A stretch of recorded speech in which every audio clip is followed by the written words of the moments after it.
Hi guys, I'm Mike. And I'm Stephen. And this is F1 Fanatics.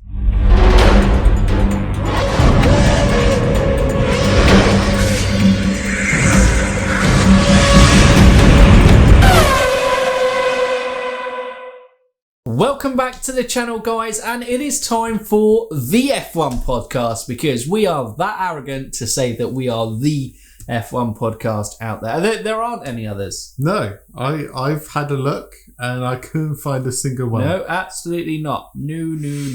We are definitely the F1 podcast. Bam. Yep. Bam.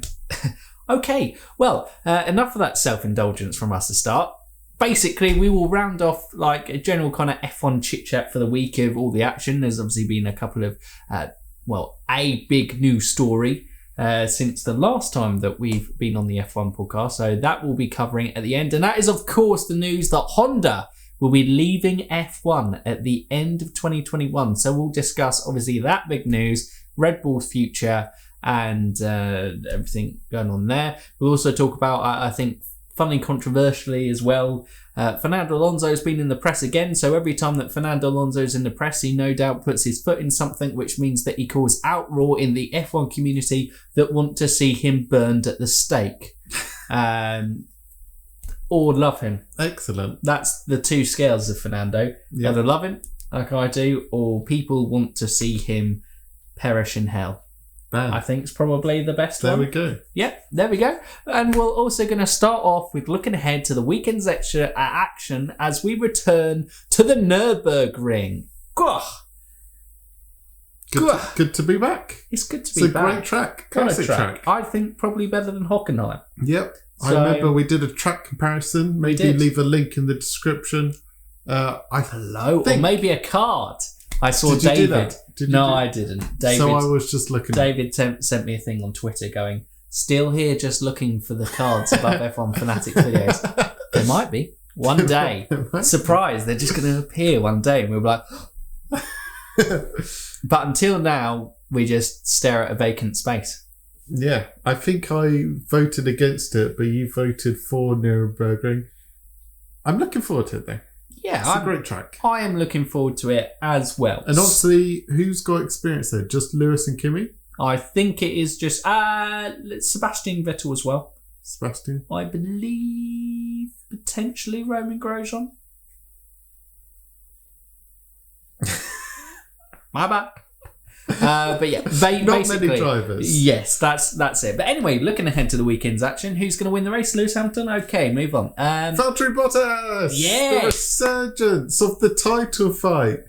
We haven't said it before. He doesn't bottle chances like this. No. He's definitely going to take full Even though advantage he of has momentum. 4 letters in his name that would be used in the word bottle. Great. Just shut it down with that. I can't even respond. You can't. That's what it is. Obviously, you check out F1 Fantasy. We debated in who would be our top pick for the weekend, Bottas or Hamilton. Stephen, for some foolish reason, thinks that Valtteri Bottas, this is the one. This is the porridge mix. He's got the porridge mix right. He's got the stewards in his pocket. More penalties for Hamilton. He's out of there. Look, I don't like him, but I just want him to win. Okay.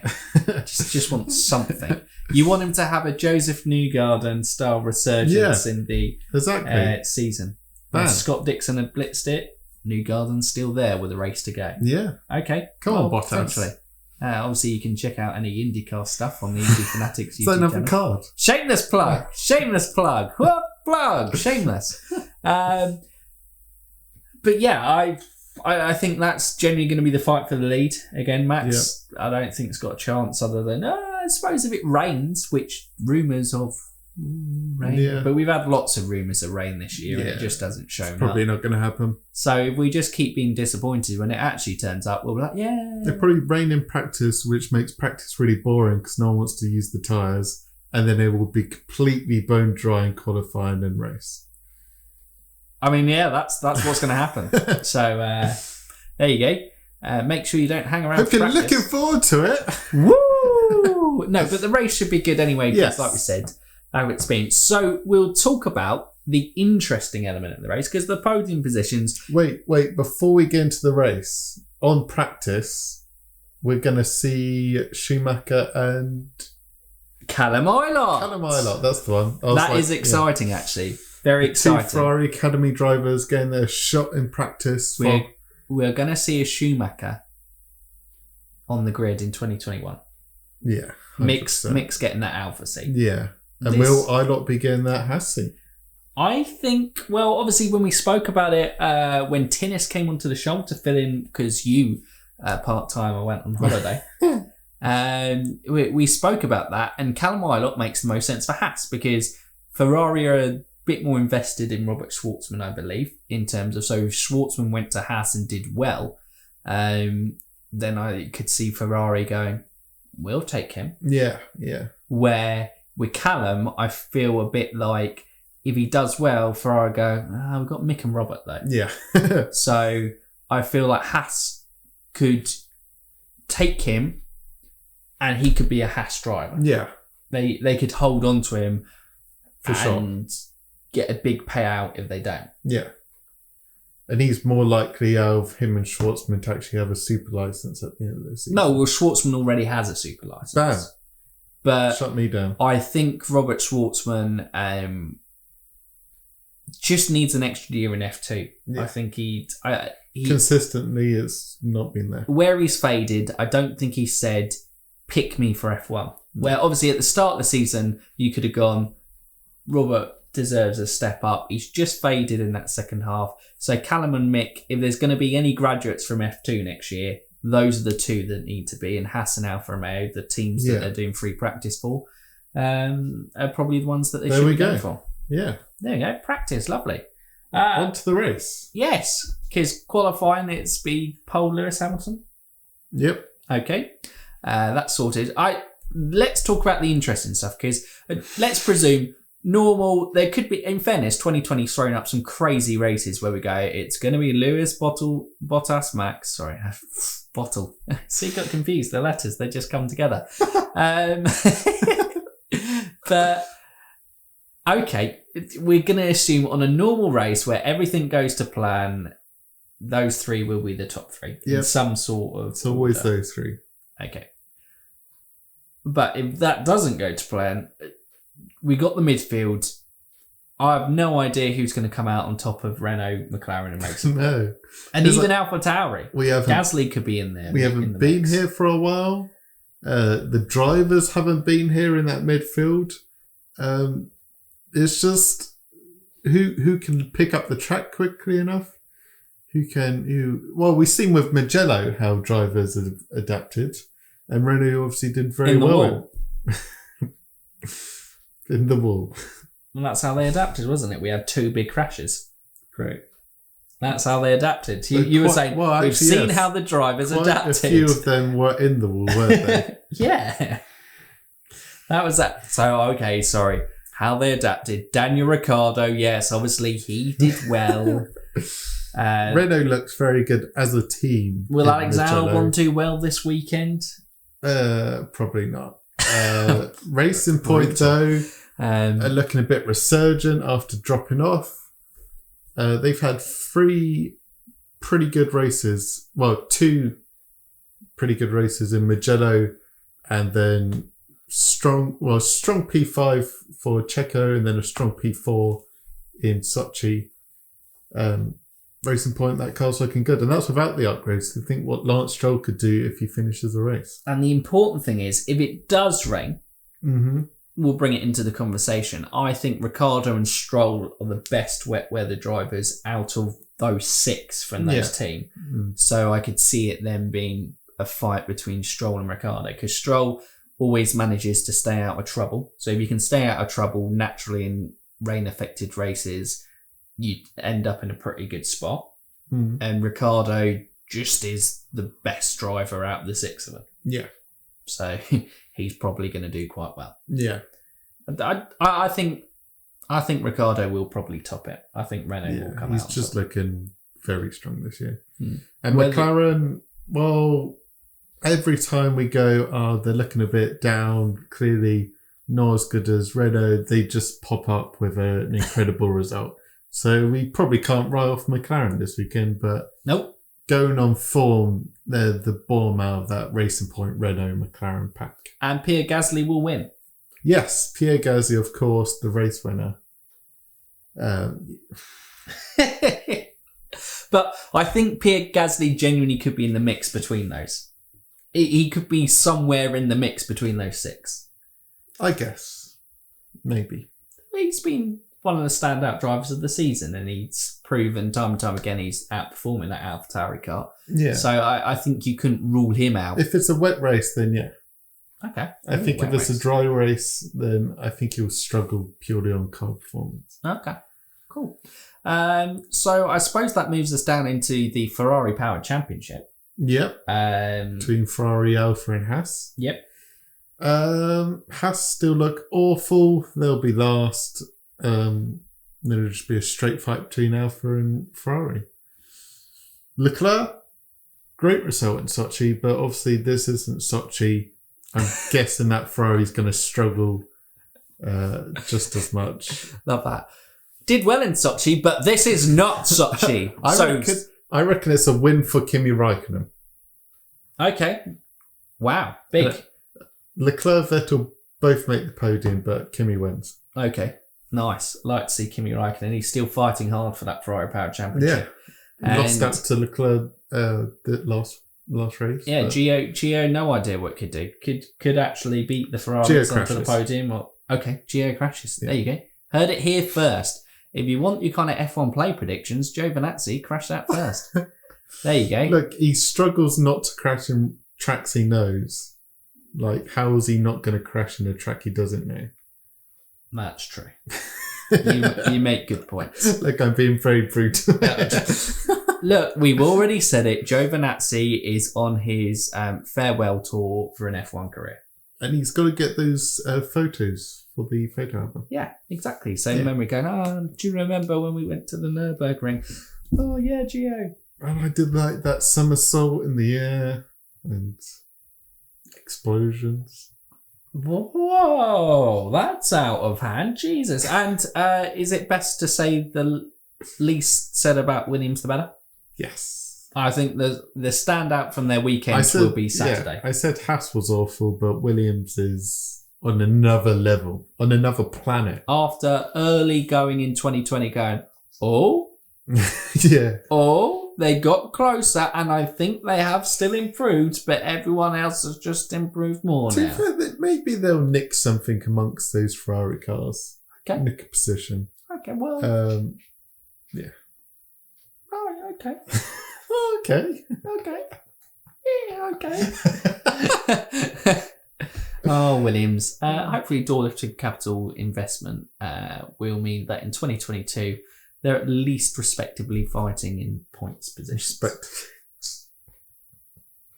There's nothing. They may nick a point here and there. They're not respectful at the moment, are they? Yeah. For a great name.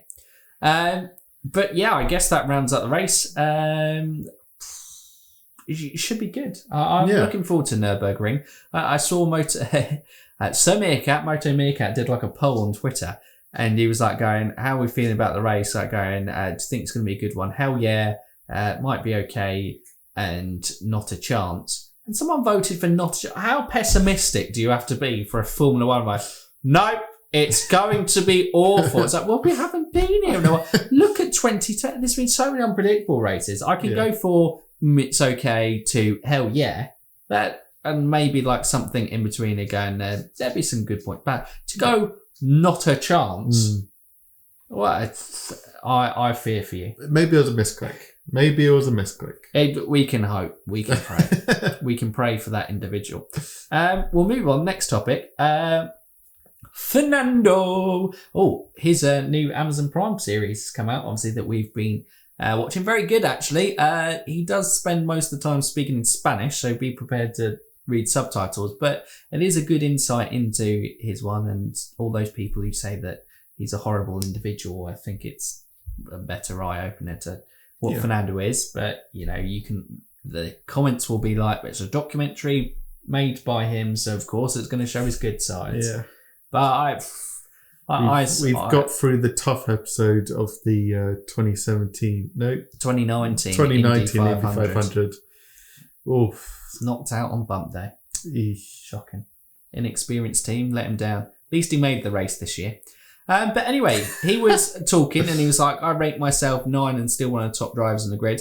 If people don't think Fernando Alonso will come back and be one of the top drivers on the grid, I think you can question his personality, you can question things and how he works and operates in a team, whether that's it. Even that's kind of up in the air because you don't work with him in a day-to-day life, so you only really see with there, and everything kind of steals from one GP2 engine comment about an engine that was awful. Yep. So I don't get why that. Anyway, but yes, driving wise, he'll be one of the best drivers on the grid. He'll easily be one of the top 5 drivers on the grid for next year. Easy. And in a Renault that's looking stronger and stronger as the season goes on.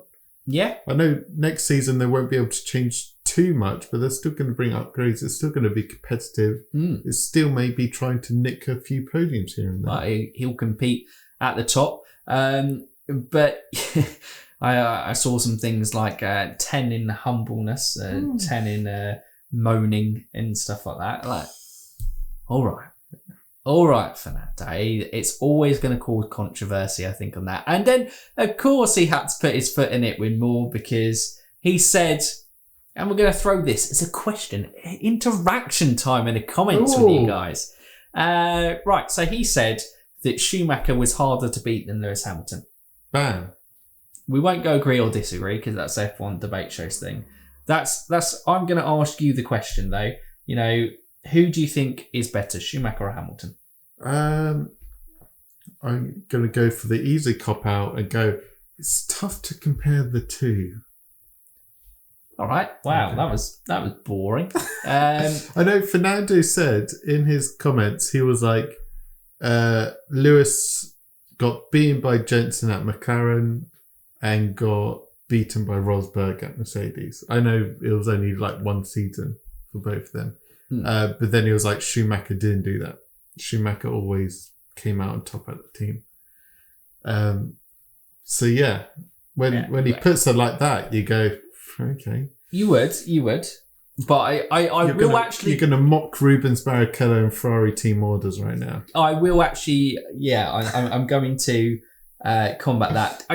I think Button and Rosberg are probably harshly thought of in that regard. They are very good teammates, and on their day, and they put everything. Oh well, and Hamilton had his worst season ever in 2011, and Rosberg.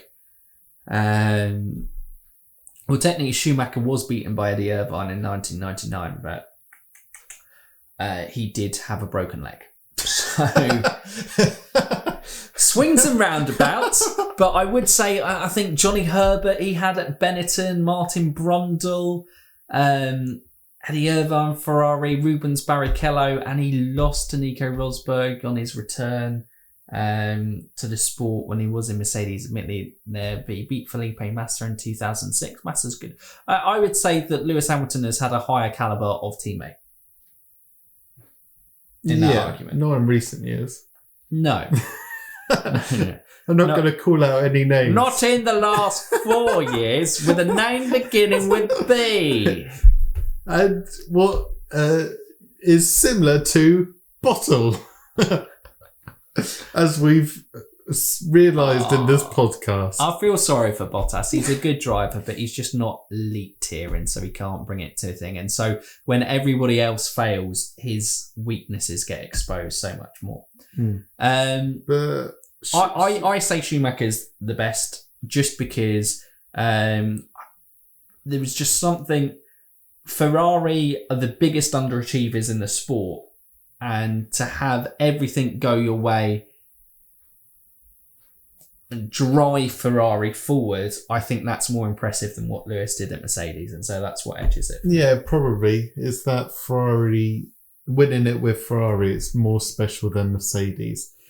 What if Lewis went to Ferrari and then is now challenging Michael's record? Yeah, I think Would statistically... he be looked more fondly? It's very close. Statistically, Lewis Hamilton will be the greatest of all time. I don't think. There's just something a little bit in there. There's just something special about what Schumacher did at Ferrari. It's not that what Lewis Hamilton is doing at Mercedes isn't special. It is very special. But when you're talking like fine margins between the two, I think Michael Schumacher, for me, just edges it, because I do think, Ferrari historically had a huge budget, historically had the big names, the great names driving for them, and they went from 1979 to 2000 without a championship, without a championship, and they had some pretty damn good drivers in that. In fairness, 1982, if Pironi and Gilles hadn't had their accidents, they probably would have done that. But still, it's a long time. They had Prost, they had Nigel Mansell driving, Gerhard Berger. They just had loads of quality. Jean Alesi, Jean. They had great drivers in that time, but still weren't able to win a championship. Yeah. And Michael was the one who did it, and then did it for 5 years in a row. And I think that the 5-year titles were more impressive than the Mercedes dominance, because I think that in that time they had 2 seasons in 2000 and 2003 that they had teams closer to them than at any point any team has been closer to Mercedes in this era. That's all I would say on that front. Yeah. But yeah, that's one that's going to throw things up in the air and cause a debate. The greatest of all time's always a brilliant debate. But would you call them the top 2 and greatest of all time? Yes. Okay. I would. I'm not sure. What if you would put Senna there? Or Fangio? It's another video entirely.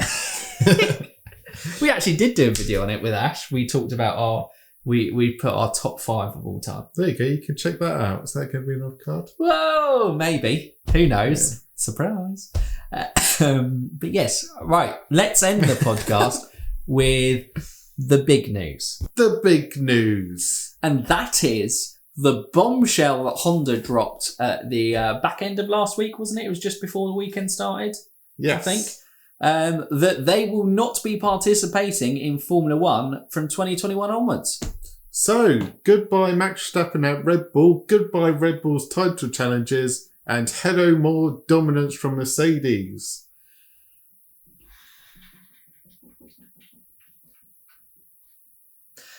Maybe. I still think that McLaren, Renault and Aston Martin are going to be in good positions. Yeah. And Ferrari at some point might get there. I mean, how many years has it been since they won a championship? 2007, 2017. They've got a few more years to kind of get up to the kind of gap that they had between 1979 and 2000. So that's what you got to look at it in there.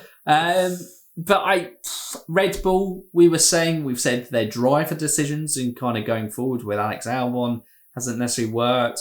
Honda clearly haven't felt committed enough or think the whole package is good enough for them to keep pumping money into the project at Red Bull, because you got to look at it 2 ways. There's one, obviously, financial implications. They dropped out during the financial crisis back in 2008 due to and their team went on to win the next season. Braun GB, woo! But I just think they haven't been opposed actually to Red Bull buying up the program themselves and doing their own, taking what they've got and the IP of it and carrying it forward. That's always difficult because obviously they had all the knowledge behind it, didn't they? Yeah, but I think it's happened before. Honda had the Mugen engine, or Mugen. I think it's Mugen. They're going to have to get someone big in to drive that though. Porsche had a F1 engine ready to go, but pulled the plug. So there's not an option there, is there? But they could convince Porsche somehow. What about the Mercedes guy? Who's leaving Mercedes? What if Red Bull nab him? I think Ferrari were going to, weren't they? Oh, were they? I don't know. Cow. Steven's rumours. Whoa! I don't actually have any. Yes. No, but yeah, cow. Yeah. Well, Red Bull need him now. If they're going to do an in-house engine, they're going to need him. I think they've got two options here. Yeah. First option is they buy the IP and they buy the engine kind of team from Honda, and they carry it forward, and whether it's a rebadged engine under a different name, and they carry on going forward with that project. But the question is, that's then expensive. Honda pump loads of money into it when they are into it. Yeah. It doesn't necessarily mean that it's going to carry on progressing at the rate that it has done. Exactly. 2021 feels like, I think it's an engine freeze anyway, but you knew it's not going to be good. And option 2, Renault. Renault do nothing, and Renault are forced to give you an engine. Cyril versus Horner, Drive to Survive. Hello. Season 4. It's going to be a banger. Scrolling back. Christian. Renault might do. Although Cyril has come out and said, obviously he has no idea what Red Bull are thinking, but he has said, we're not their plan A. I think that's pretty clear that Red Bull have a history of being a team that don't like to go back on decisions, whether that be with drivers or, any other sort of things. So going back to Renault, after making quite a clear statement saying that they weren't good enough and weren't premium contracts, as the Renault engine has actually improved since they parted ways. Yep. And I was always in my mind of going, oh, did they make the right choice leaving Renault? Now, 110%, they did not make the right decision leaving Renault. Yeah. They should have managed that relationship better, because Honda have only for a very small successful period of time during the kind of mid to late 80s, falling into kind of 1991 with Senna's last championship. That has been their only really successful time within Formula One, in terms of winning titles and nailing an engine. They haven't done it in any other time in history, where Renault consistently through periods of time within the sport of Formula One have produced an engine that was good enough to challenge and win world titles. Yeah. Can't argue with that. Those are the facts. And had won significantly, I think like 60, 70, 80 more I remember. Race wins than Honda powered cars had achieved within the sport. So, and Red Bull themselves had won 4 world titles with Renault powering them. Yes, I get it. They were crap in the turbo hybrid era, but they looked around. Everyone else was, compared to Mercedes. Mercedes had just nailed it. Yeah, exactly. And you can see now they're coming good. Yeah. Go leading up to the next rule changes. Would have done it indeed. Yeah, I suppose that is the big news. Wait. Whoa. The knock-on implications of this. We've talked about the news, talked about the options, implications of Honda leaving and Red Bull's title hopes. Definitely, they're not going to be challenging for 2022.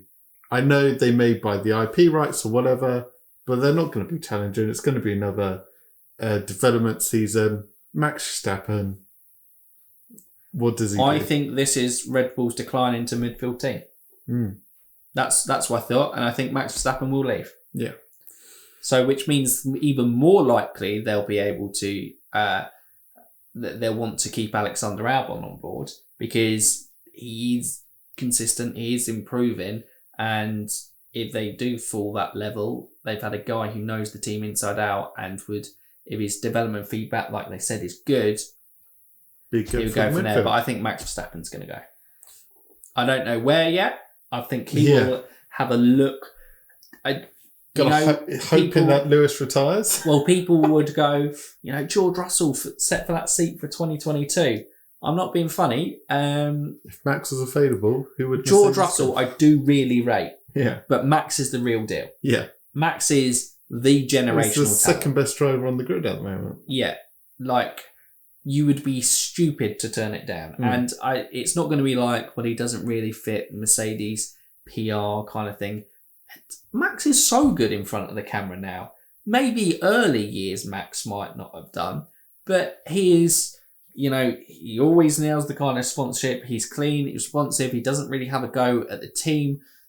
No more so than, say, a Lewis Hamilton does, but he always kind of bigs up the sport. He goes, we've done a great result today, when he's frustrated, obviously not being able to challenge for anything higher than third, but he doesn't ever let that kind of he always spins it as, this is the best we could have done. Yeah. He doesn't go, this is crap, we're not challenging for the win. So when people go, where would Max go? Heck, he would go, if there was a guys who had a championship winning car and Max Verstappen was open to leaving Red Bull, he would go there. Yeah. Well, Mercedes love to win. They love perfection. And how do you continue that? You get the best drivers on the grid. Right. I can't see really. I know Lewis Hamilton said that he'd commit to the next 2 or 3 years. But, with everything in terms of what he feels as a person, I think he's developing as a person and cares more about social issues than racing. But he cares more about them as a person now and wants to kind of almost be a bit more of a social activist. Well, he's got his own team in the... Yeah. What's it called? Extreme E. Yeah. So he may, after a year of that, go, I want to do this full-time managing this team. Yeah, absolutely. He goes there in terms of making that like a... what's the word I'm looking for? Don't know. Hasn't come to me. But trailblazer, that's there one. You go. And then that being a trailblazing series. More time to be an ambassador of other stuff. Yeah, and his music career, obviously, that he's interested in developing as well. He has lots of connections outside F1.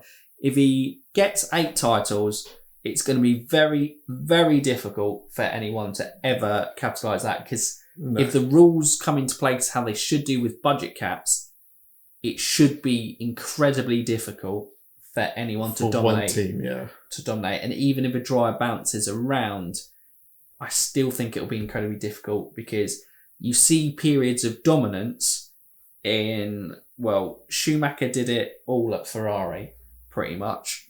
Lewis has done it pretty much all at Mercedes. We'll jump into IndyCar in terms of Scott Dixon's done it all at Chip Ganassi. Yep. AJ Foyt did it all in his own team pretty much, and with the same team before that. Yeah.